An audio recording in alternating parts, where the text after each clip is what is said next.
Welcome back to another episode of Thoughts About Feelings, or if you're joining us for the first time, hello! I'm happy to meet you. My name is Blair Imani. And my name is Mychal Threets. And today we're joined by our amazing friend, Susanna Barkataki, a yoga unity activist. So good to be here.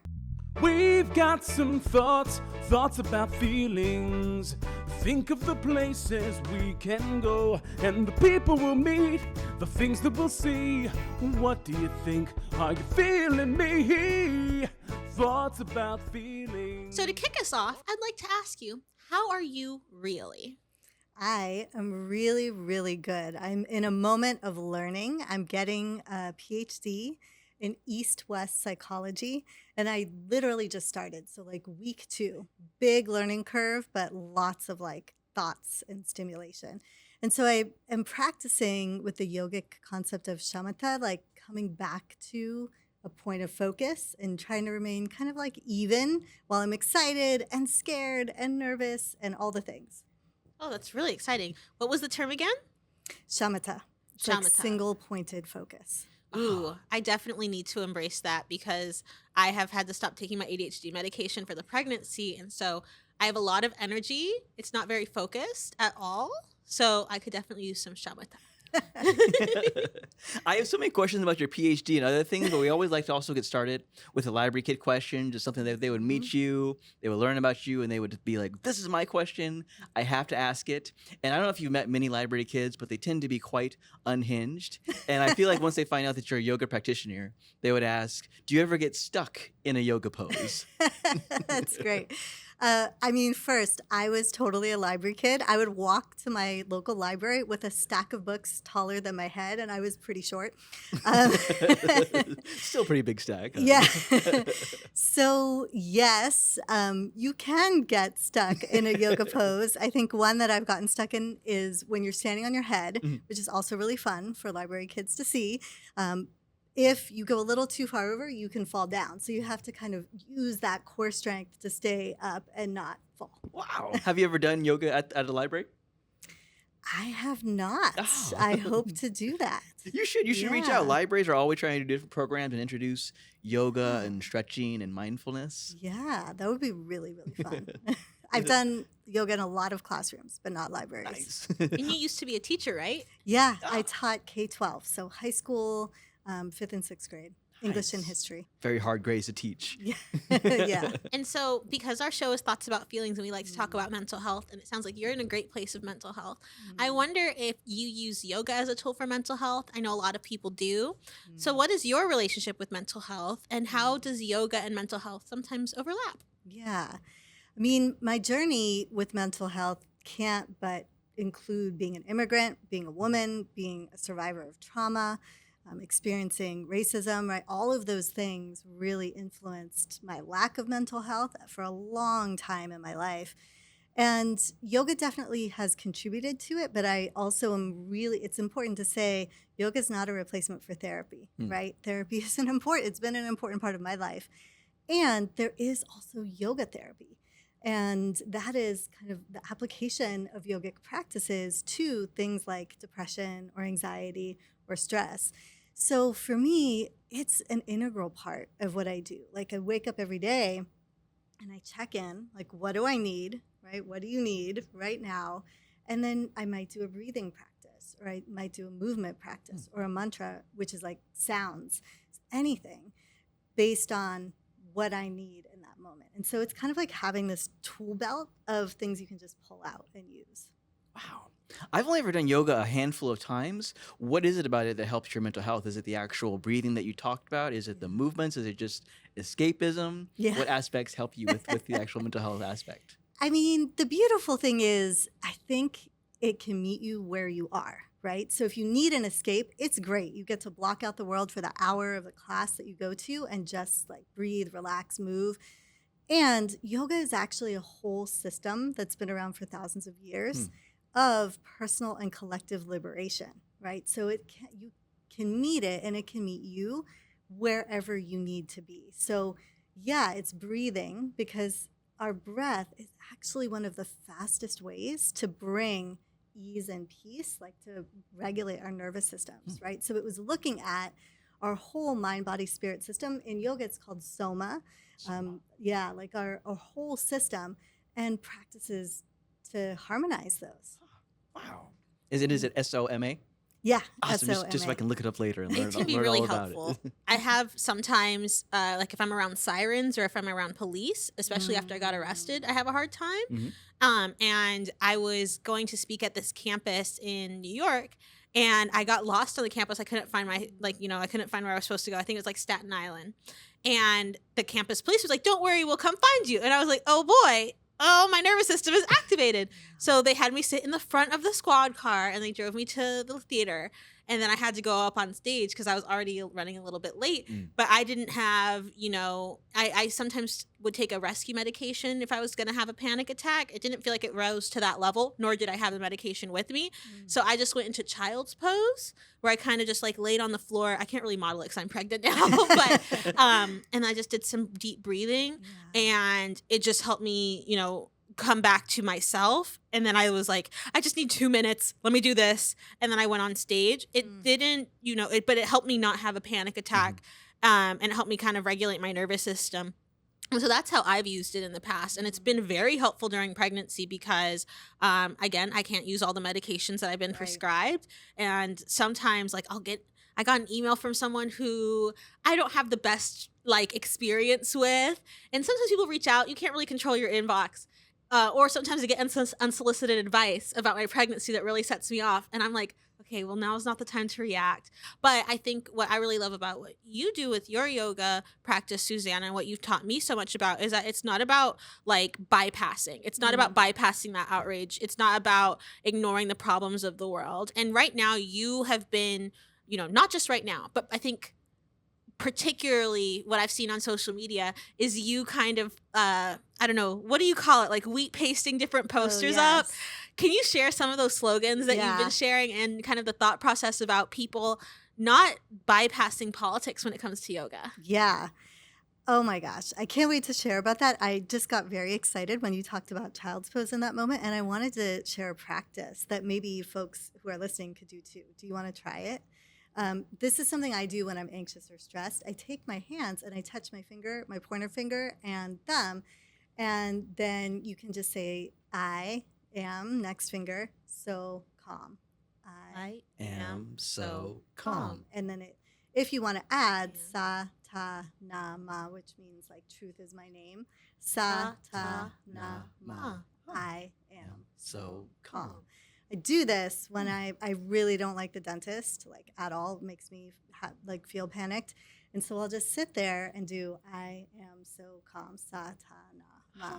And I taught this in a preschool years ago. And the mom of one of the kids called me recently and said, now the kid is 7 or 8. She was in the back of her car and got in a fight with her brother. And I look back and she was doing sa, ta, na, I am so calm. These practices really work. And you can be any age, right? Little kid or big kid or adult. So, they're transformative. And they're not, yoga practice is not just for personal peace, right? And one of the key tenets is ahimsa, which is non-harm. It's universal to so many religions and just value systems.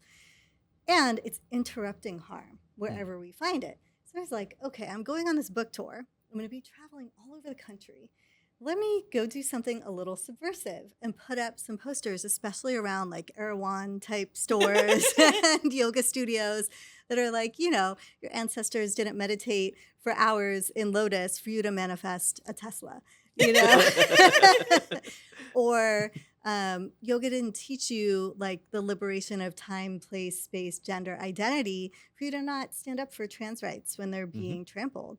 And I'm kind of paraphrasing there because I don't remember exactly, but it felt really powerful, and especially in this moment, to be able to do something that instead of complying in advance, which so many people have to do, and I understand and respect it, right, in institutions, but to say, no, we're going to show that there's a resistance. We're going to show that there's another way to be so people could feel question or some hope or some inspiration to maybe do subversive, resistance types things themselves. And you talked about your books. Can you tell us more about your books? I think you have 3 different books.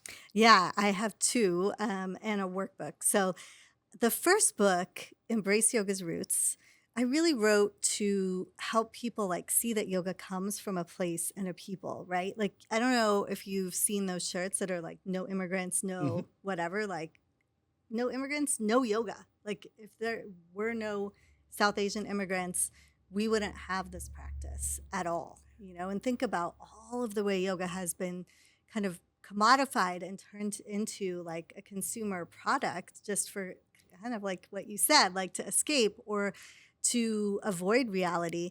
So I was like, this is not what this practice is. I grew up with yoga. My family taught it to me. My father was really my first yoga teacher.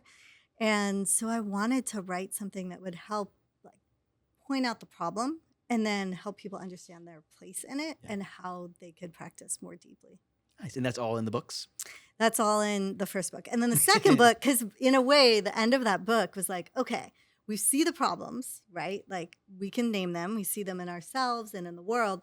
Now what do we do? How do we practice to like move forward? And so the second book is like that, right? Wow. Like how can we practice yoga in our own lives, in our relationships, or in the world? Because you don't have to touch your toes to be a yoga practitioner. You don't ever have to teach yoga. You can live it. It's a value system. That was really transformative for me because the movement aspect of yoga is called asana. And those are like a lot of the poses that people are familiar with. And Susanna and I, we teamed up and we did a series of retreats focusing on yoga and, bringing together African philosophies and South Asian philosophies and really just like bringing it back to rooted practices.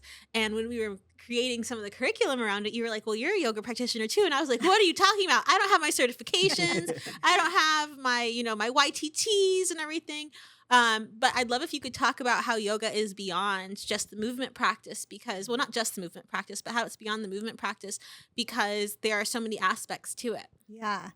It's a whole system and philosophy. And I think people don't fully realize this. It's like a system of liberation, right? And so there's more than just this, but there's 8 key parts. And the first are the yamas and niyamas, which are like ethical codes, kind of how we can be with each other.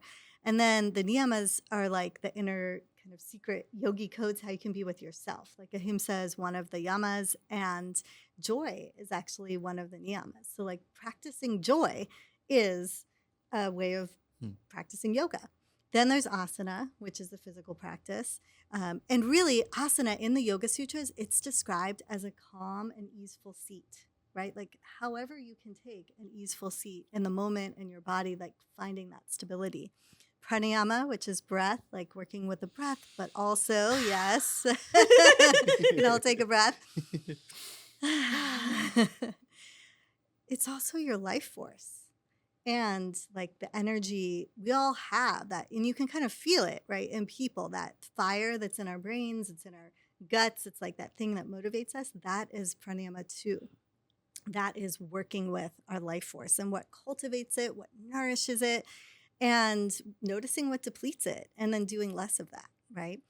I really worked on that when I was germinating, when I was making a baby, because I have a 12-year-old now.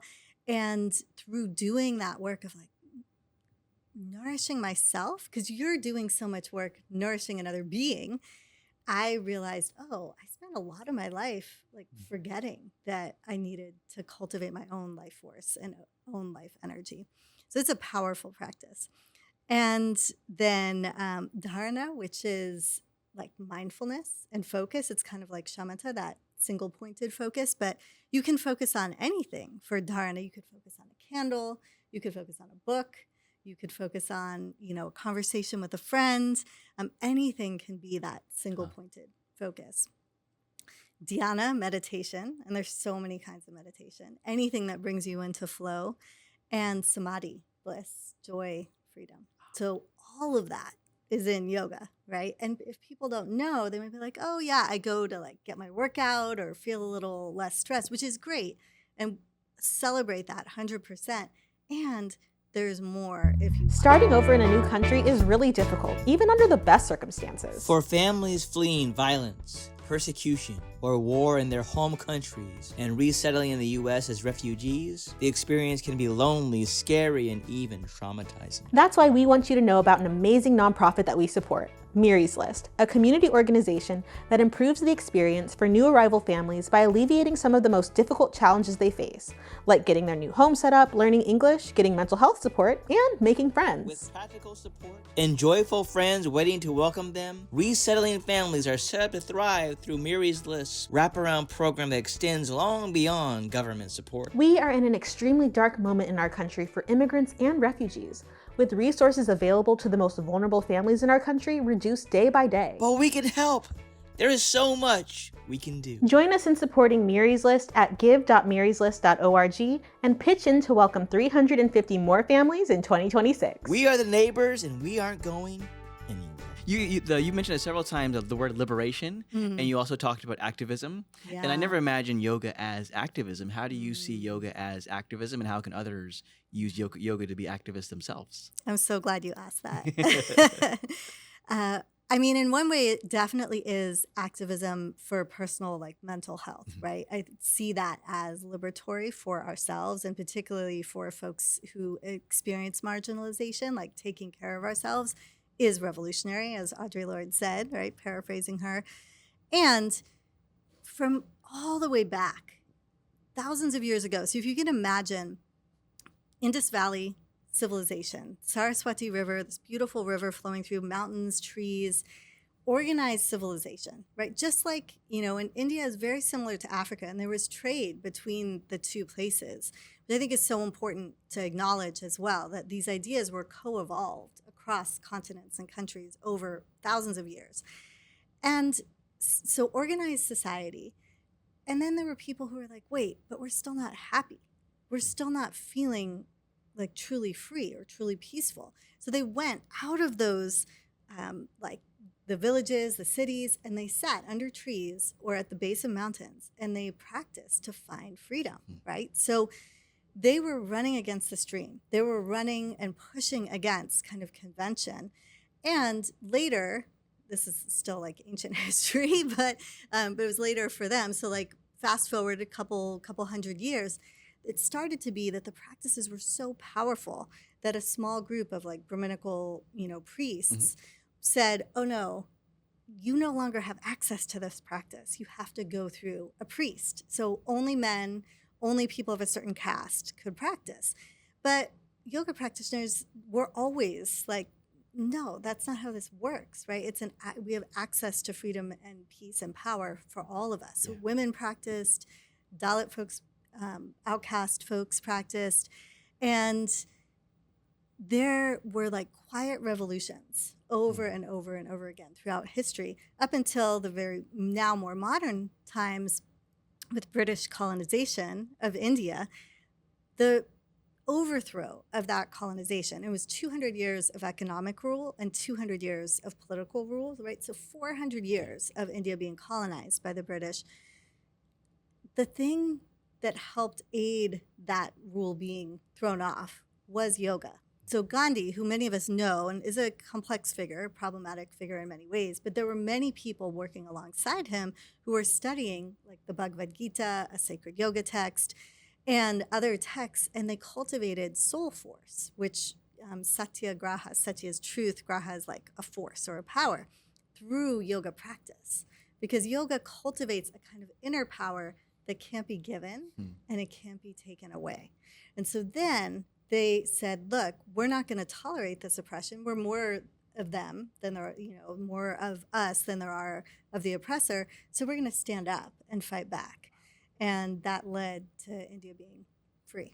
Wow. Yeah. Man. So carrying on in those footsteps, right? Like there's many more, like environmental movement, modern movements now to decolonize and reclaim yoga, to make yoga more accessible. There's so much. Man, I love the sense of an inner power. This is all so fascinating. And you mentioned how your dad was your first yoga teacher. Mm-hmm. Is that something you learned as a child from him? Is it something you kind of gained knowledge of and information throughout your entire life? Yeah. For a lot of Indian folks, it's kind of in the backdrop and almost like a cultural practice. So I remember being stressed as a kid, right? Like I was kind of a nerd. I liked to read. My best friends were books. And so going back to school was really anxiety provoking for me. Anyone relate to this? I still have anxiety dreams about school that I forgot to finish a class and that they won't let me graduate. I've not been in school for 15 years. What the heck? Yeah. Stop it, brain. Leave me alone. Yeah. Yeah. So he would have me like before school or after, when I was trying to go to bed, like visualize a blue light and imagine it suffusing my whole body, or do different pranayama exercises or mudras. These are like the hand gestures, or gestures with our hands to feel a little more ease.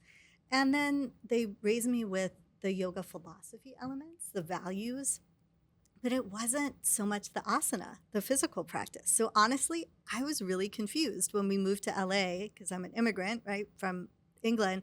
And when I went to practice yoga outside, I was like, why are all these people talking about like bikini bodies and core burns and wearing really tight clothes? Because my aunt and, aunts and uncles and my dad, they all wear traditional clothes. So like salwar kameez, which is like a long shirt and almost like pajamas, basically beautiful pajamas. Because the word pajamas actually came from an Indian word. Yeah. I was just talking about this because I was wearing some of my favorite outfits from Style Mati, which is a brand based out of Mumbai. My cousin was like, those look like pajamas. And I was like, fun fact, pajamas are actually culturally appropriated. Yes.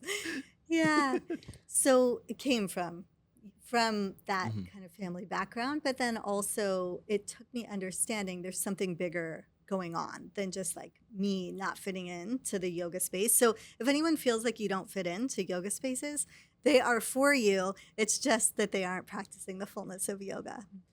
And I think that lack of fullness and the, kind of paring down of yoga and kind of distilling it and taking away from its roots is what a lot of us were familiar with. I remember the first time I did yoga, we had a teacher who was super awesome, Miss Terzia. Shout out to Miss Terzia. She was actually one of the first teachers to make me feel seen in history and get me from hating history class to loving history class, because, the people in my community were we were often victimized throughout history, in history books or throughout history in general. And so when we were reading history books about my people, I always actually felt very embarrassed and ashamed, instead of kind of relying on this righteousness. But one of the things she would have us do after recess to bring our energies, because we had just had lunch, we had just had a recess, people are like playing out their favorite fantasies, people are dueling with the Pokemon and the Yu-Gi-Ohs and everything, and the Beyblades.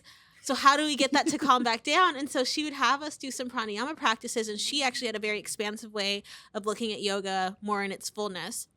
But as I got older and I started to become familiar with kind of commercial yoga, can we call it that? I guess commercial foga, because or yoga with big scare quotes around it. It became this thing of like dieting and exercise. And so what are some tips that you might have for people who are trying to find a more authentic yoga practice? And I know this is an ongoing conversation, but to kind of not get caught up in the commercialization and capitalism of it all, to get to a more authentic yoga practice. Yeah. I mean, I think we know in our bodies when a place feels good, right? So like, is the teacher welcoming us? Is the teacher centering the student's experience, like your experience? Or are they making it about a competition or them? I once went to a class where someone just looked in the mirror the whole time they were teaching. They never even looked at us as students, right? So are they doing that? Or are they saying things that make you feel welcome, that help you find sovereignty, find power in your own body? Giving options, I think, is another thing that I look for. Like, does the teacher say you can do this seated or standing or lying down, right? And the benefit of all of these shapes is this, right? It doesn't matter how you're doing it. For folks who just have no idea where to start, they're like, I would like to go to yoga, but I have no clue. I think sometimes for me, I don't want to be the only one, the only curvy person in the class, the only bigger bodied, the only disabled, the only person of color, right? And so go with a friend, like go check it out and vet where you're going, like check out the teachers. There's so many wonderful teachers out there as well. a lot of the time they're not in studios. They're teaching in parks. They're teaching in community centers. They're teaching in libraries, probably, in third spaces and alternate spaces where they don't have to follow the kind of capitalist consumerist role of what yoga is in the West. And so looking for those and just like check in with yourself. Does it feel good? One thing a lot of my relatives would say when it came to yoga, so I'm Muslim. I converted to Islam about 10 years ago, and then I met my husband a week later, partially because I was convinced that this was my husband because I just converted to Islam. I was like, awesome, like Muslim name, let's go. But but a lot of my family are Christian and not necessarily conservative, rather open-minded, except for they might have a few hangups about certain things. And one of those things, I remember my aunt was telling me, oh, I love yoga. I don't know about the chanting. And a lot of times people feel like there's an aspect of yoga, spirituality or philosophy or practice that is counter to their religion. Mychal is Christian, I'm Muslim, and I feel like we both practice yoga being comfortable with that aspect. What do you say to folks who don't want to engage with the philosophy side of yoga but still want to do yoga? Yeah, you're more than welcome, right? There's always been practitioners of yoga who are atheist or agnostic. And yoga itself actually predates any formal religion. It was a practice that really was cultivating tools for freedom, right? So it's more of like a useful practice than it is a religious practice. Of course, through these thousands of years, people have made yoga part of their religion, like Hinduism, Jainism, Buddhism. Even Islam, like Sufism, has influenced yoga, right? And Christianity now has influenced yoga, and it's gone back and forth. And so I do think it's important to respect that for some people, it is part of their faith, but that it is not faith-based. You don't have to have a faith to practice. So I'd say that. And then also just say, with that respect, like connect to the parts that work for you, right? If you don't want to chant, that's okay. Don't make fun of the chanting, Sure. but practice the parts that work. Maybe it's the breath, maybe it's the movement, maybe, it's the joy part. And then the one other piece is really a good yoga practice and a good yoga teacher should actually help you go deeper in your own faith, right? Or your own, if it's science, like critical thinking, whatever is your thing that you want to grow in. So it should support that, not impede it. Wow. I'm interested in your take on the practice of yoga for all ages. Again, I've only ever done yoga like as a practice a handful of times, and I would do storytime yoga at the library as a children's librarian. And I remember a few times, I appreciate you talking about the yoga is for every type of body. Is that, of course, it was just story time. Most of the kids and families didn't know they were going to be coming to the library at all. The kids were essentially just placed in the car, and they were just like, oh, you forced me into this car to go to the library. Okay, this is what we're gonna do. I'm with it so far. But they would get there, and then sometimes they'd find out that it's yoga story time. And some of the grown-ups were like, "Oh, I don't know if my kid can participate. They're a little bit bigger. I don't think this is for them." And me, I'm like, "Well, this is one of my first times leading this. This is my first time doing this." And I just try to put them at ease and just say, you know what, we're just going to be. Most of the time, they're probably going to stand on their head. They're probably going to roll around. We're going to listen to "We Are the Dinosaurs" by Lori Berkner at the end. And we're going to practice some made up dinosaur yoga poses and just focusing on the fun, meditative, deep breath aspects of it. So I say all that to thank you, but also ask you if you think there's a difference in approaching the practice of yoga for kids versus teens versus adults. I love this. And I love that story. I can just imagine Very you chaotic. rolling around with the kids. Trying to catch kids as they fall over because they can only stand for 3 seconds. And we don't want any workers' comp at the library program. So for non-workers, no hazard pay. So. Oh, my goodness. I bet they loved it. I loved it. I hope they did. Yeah.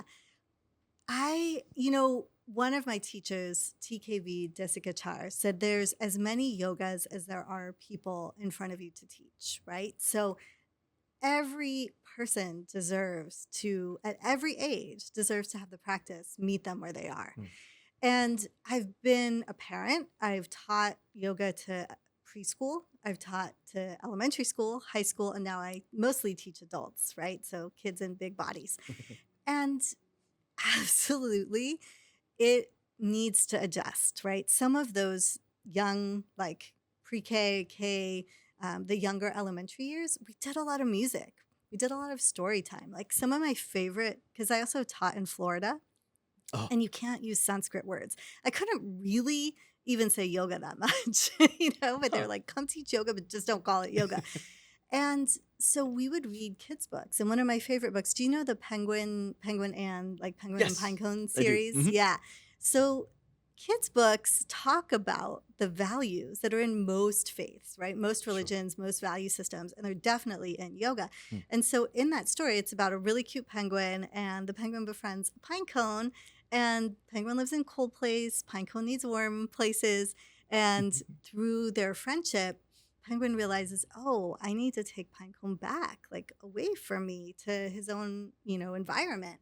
And penguin does that. So it's kindness. It's also letting people, there's so much depth in there. And it's ahimsa, it's satya, it's nonviolence, non-harm, kindness, truth.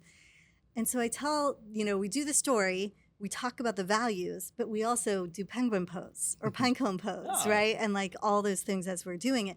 And then later, a couple weeks later, I came back to that school, and one kid, I was, getting ready to teach another class. One kid got hit in the back by another child. It happens, right? And then the child who got hit didn't hit the kid, the perpetrator back. And so I asked them as I was walking them to the nurse, like, what happened? Why didn't you fight back? Like, what? And the kid said, Miss, it's the power of love. It's the power of ahimsa, because I had explained the words a little bit. I was like, oh my gosh, this 3-year-old got, so they get it. Yeah. Kids get it at all the levels. And then elementary, fifth and sixth grade, I remember teaching, you can teach asana to that, like physical asana, but like 20 minutes. And meditation, a lot of visualization, like story time. Also with that age, I would start class standing on my head in the middle of the class and then be like, yoga gives you, powers, right? Let's talk about this. And there are yogis in the Himalayas, in the mountains to this day that are in the ice, right? And they'll sit in nothing but a loincloth and they'll melt the ice all around them. If we were there, we would freeze. And so they're like, wait. There's yogis that can levitate. And they want to know, like, I want to know more about that. How do I get that? Yeah. And then high school, really, you could teach almost like a yoga class that adults would go to, but weave in, things that are applicable, I think, to their lives, right? Like it can help you with sports. It can help you with stress. It can help you with focus, right? So it's really like we all do when we're working, I think, with anyone as a librarian, as an educator, just as a person, is like, what matters to this person and how do I connect it to them? It really applies for everyone, and I think that's so beautiful. I'm so glad you brought up the levitation because, when I was like learning about yoga, like, you still have this figure, even though like I've decolonized my yoga, or not all the way because it's always a work in progress, but like trying to ignite my yoga, embrace yoga's roots. At the same time, I picture yoga and I'm like person doing crisscross applesauce and levitating in the air, So there's sometimes those archetypes don't ever leave us. Yeah. And so you mentioned the word yogi, and I feel like I thought, and this is a conversation we had, I think, when we were doing a Smarter in Seconds episode about yoga. And I was like, yes, a yogi is a person who does yoga. Turns out, not true. You helped me get smarter in seconds about that, which is why we took it out of the script. And thank goodness we did, because the comments would have been full of people being like, well, actually. So will you explain what a yogi is? Yeah, a yogi is actually a realized being. So someone who has practiced yoga so much, like all of that Eightfold Path we talked about earlier, that they've experienced and achieved some of the siddhis, which are like the powers, like levitation, like, maybe a heightened awareness, heightened intuition, all of those things.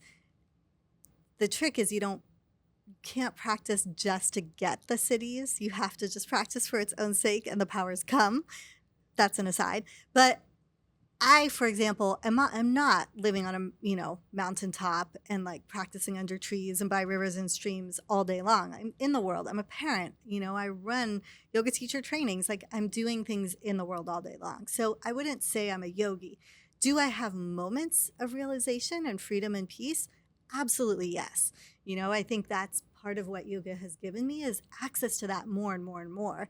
But to say I'm a yogi would be to kind of misconstrue what a yogi is, which is someone who's pretty like a fully baked muffin, of enlightenment.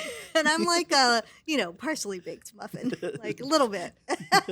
Almost there. I love that. Mychal was talking about poppy seed muffins a while back, and that just made me think of that. I feel like there's I think it's I don't know if it's similar to kind of being in a flow state where it's like you really feel like you're in your groove, like you're doing something that you love, and it's really like everything's gelling and vibing and going together, and time feels like it's an abstract thing, and either it feels like it's standing still or it doesn't exist, and those moments can be so beautiful. I don't know if that's close at all to being a yogi, but I love moments like that, and I think everybody might try to find that in their different space, whether it's in the library, whether it's in the classroom, whether it's in the at the base of mountains or by rivers. Those are such important moments. I think they're also important for our mental health because it can help us show our inner power, like you were talking about. It can help us with finding our breath, with finding our physical power, our mental power, and getting through these tougher times. And right now, there is a lot of terrible in the world. I always say that we should try to be active participants in making the world less terrible.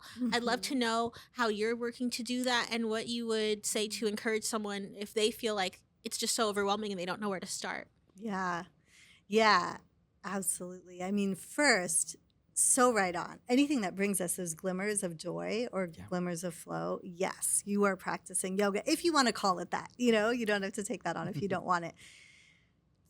It is a devastating time. It's so hard. And it felt hard when we met years ago. And now it's so much worse. And even so much so that some of the ideals that I believe were some of the benefits of democracy, like higher education, right? Access to, libraries and other forms of learning, healthcare, which we didn't always have full access to anyway, but it's even less now. They're being dismantled in ways that I think are going to impact us and, our kids and future generations. Hopefully we'll be able to reverse it. But there's a lot that is quashing of hope. And for me, it's actually, I think might be the focus of my PhD is radical hope. Oh. What enables us to, act in ways that make the world less terrible is a belief that it's possible. So even if we have no evidence and no proof right now, we believe that there is something better, maybe for us, maybe for future generations. And I think it's in those little moments. It's little moments with ourselves. It's little moments in our communities, in libraries, like rolling around like dinosaurs, It's small ways that we're able to make an impact and make change. And also, so for me, a lot of what I do, honestly, is just lean into what I love, what lights me up, which is yoga, of course, right? But also learning and education and doing things so I had wheat pasted years ago to protest the Second Iraq War. I was a little baby Suzanna, out in the middle of the night through LA with Robbie Canal, who did political posters and wheat pasting. So I was like, wait, I can do that now, right? So that's one of the things. But also in this time where some of my trusted friends and colleagues have said, why are you still speaking up about equity? Why are you still speaking up about diversity and racism and all these things that right now are getting wiped from curriculums? Colleges are changing the names of departments, right? It's almost like all of the work that we're doing is getting erased, except it's not. And it's actually more important now, I think, to be in those conversations, showing up, using the words. And to me, that feels, sometimes it feels like bravery. Sometimes it feels like foolishness, but I'm going to keep going and not stop. Even when I was getting advice to be like, well, for your business and to not lose corporate contracts, you need to stop saying these things. It's like, I'm not going to do that. I don't want that money. No, thank you. Yeah. How about for either of you? Can I ask you that? Please. I think for me, I try to help people get on the same page about what's happening because a lot of the times, for example, in early September, there was the Supreme Court decision that basically greenlit racial profiling for during these immigration raids. And I'm making videos about stuff like that, I feel like I can help people get on the same page, because there are some people who are super tapped in, who know all the lingo, who know the legal language, who knows what it means, know what statute that connects to. I dropped out of law school, that's not me, but I can connect with people and like do the research and help connect people with organizations like the ACLU and Legal Defense Fund so that they know what's happening. Because I was having a conversation with my friend Mary a while back, and she was so depressed about so many people don't care. And I don't believe that's true. I think that people are busy and they might not have, the energy or mental space to demonstrate that they care. I don't believe that we have a huge population of apathetic people. I think we have a lot of busy people who are overworked, who are exhausted. But I think we also have an underinformed populace. And I think that's very much by design, which is why so many schools, libraries, and public media are being defunded. So if we can help people know what's happening, then they can tap in. And I can be like, hey, it can be as small as like, instead of putting your money that you're already going to spend here, maybe put it over here. Maybe when you hear this conversation, you now have language to subvert that, or you can know how these systems work. Because I think that knowledge is power. I was a Schoolhouse Rock kid, and knowledge is 100% power, but not if we keep knowledge out of people's hands. And so that's what I try to do with my show, Smarter in Seconds. But that same thing, I was talking to a relative just this weekend who was like, well, why are you still doing Smarter in Seconds if DEI? And I'm like, well, why would I give up now? It's more important now than ever before. Yes. How about you, Mychal? How do we make the world less terrible? I think it's just through our own practices, through seizing our inner power, through the practice of yoga, through education, and just being relentless and making sure that people know about as much as they possibly can. I think I make the world less terrible through talking about the library, talking about literacy, showing people that all the answers to life are somewhere in books. If it's not yet in a book, then you can write the answer into your own story. I think that's how I try to make the world a little less terrible, is just to have honest conversations. I mean, I like talking about my fandoms, my niches, the things that I love. But most of all, I like just listening to people. I think the world will be less terrible if we just listen to one another, if we give people a chance to say what they have to say, and then we can respond accordingly. But if people at least say, I feel heard, I feel seen, I think we'll find a world that's less terrible. That was such a great conversation that we just had with Susanna Barkataki. I learned so much. I never know what to do with my hands, so I'm going to be doing I am so calm all the time now. I cannot wait. But I think another way to seize radical hope, I love the idea of radical hope, is with some book recommendations. And why not Susanna's very own books and workbooks? And just for you to know the titles, they are Embrace Yoga's Roots, Ignite Your Yoga, and Embodied Resilience Through Yoga. And you also might want to check out Everybody Yoga by Jessamine Stanley. Oh, yes, we love Jessamine. Thank you so much for tuning in. We hope you come back again for another episode. Make sure, if you want to really get into a rooted, embodied practice of yoga, you check out our friend Susanna Barkataki. She has some amazing things to say and things to teach you. If you want more library joy, check out my friend Mychal Threets. And if you want to get smarter in seconds, you can come over to my page. I'm Blair Imani. We hope to see you next time. And until then, we love you. Bye. We've got some thoughts about feelings. Think of the places we can go and the people we'll meet, the things that we'll see. What do you think? Are you feeling me? Thoughts about feelings. All the ideas we can share with the fabulous friends and Mychal and Blair. We'll think about our feelings everywhere with thoughts about feelings. Thoughts about feelings.